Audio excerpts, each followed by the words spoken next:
tout a été remis en cause et la majorité s'est déjugée.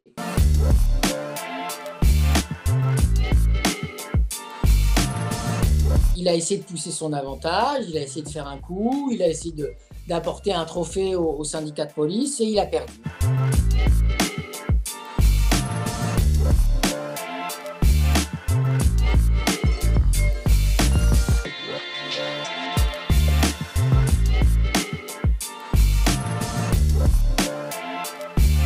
On reproche à Gérald Darmanin, au sujet de l'article 24 de la proposition de loi dite sécurité globale, d'avoir d'abord proposé un texte assez mal ficelé, qui partait d'une intention qui pouvait être saluée, qui était de protéger davantage ceux qui nous protègent, qui était une demande des forces de l'ordre depuis quelques années. Darmanin, qui avait pour mission de réconcilier l'exécutif avec les policiers et les gendarmes, a donné acte aux syndicats en imposant cet article dans la proposition de loi, donc une proposition de loi c'est d'origine parlementaire, sur la sécurité globale.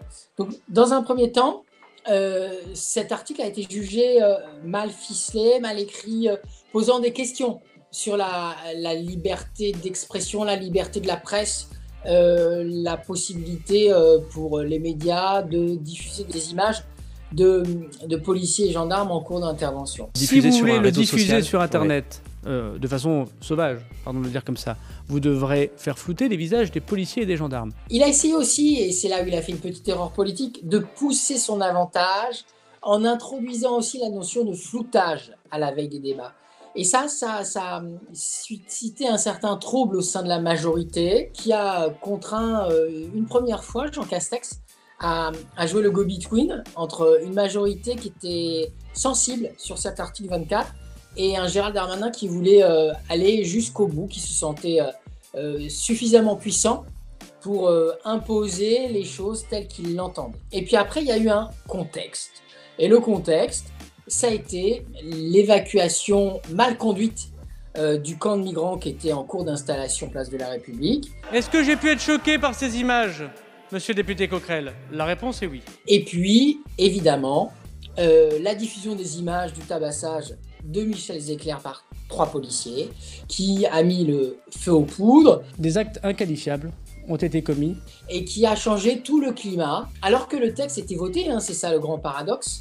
La proposition de loi sécurité globale était votée, l'article 24 était voté, eh bien tout a été remis en cause et la majorité s'est déjugée et a poussé l'exécutif à revenir sur cet article 24.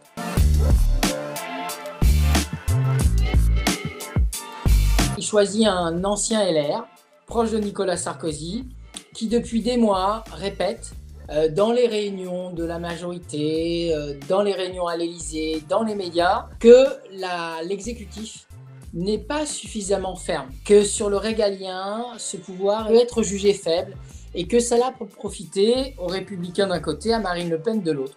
Et donc, quand Emmanuel Macron le choisit, il a tout ça en tête. Gérald Darmanin est là pour incarner le virage à droite, sécuritaire, du chef de l'État, et faire en sorte que celui-ci ne subisse plus le procès qu'il subit depuis le début de son quinquennat, qui est un procès en angélisme, en mollesse. Et donc c'est la tâche qui est attribuée par le chef de l'État à Gérald Darmanin, c'est pour ça qu'il le choisit.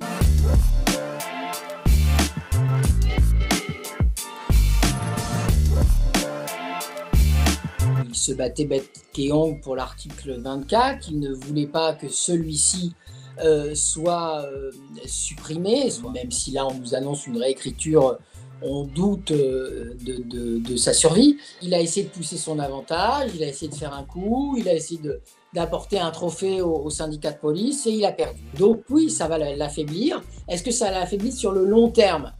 Ça, l'avenir le dira. Il va être en première ligne normalement pour défendre la loi sur le séparatisme qui sera présentée au Conseil des ministres dans 8 jours. Au sein de la majorité, ce que cette crise a révélé, c'est qu'il avait pas mal d'ennemis, que beaucoup de parlementaires, des ministres même, considéraient qu'en allant trop à droite, il avait déséquilibré l'ensemble de l'architecture majoritaire et qu'il avait même déséquilibrer le positionnement du chef de l'État. Le chef de l'État, hier, l'a désavoué, puisqu'il a acté la réécriture de cet article 24. Mais Emmanuel Macron ne peut pas se permettre non plus que Gérald Darmanin soit trop affaibli, parce que ça serait aussi s'affaiblir lui-même. Je le disais tout à l'heure, il a fait un choix clair en le nommant Place Beauvau, hein, une ligne à droite, pour parler à l'électorat de droite. Se déjuger, ça pourrait être électoralement très lourd dans la perspective de l'élection présidentielle de 2022.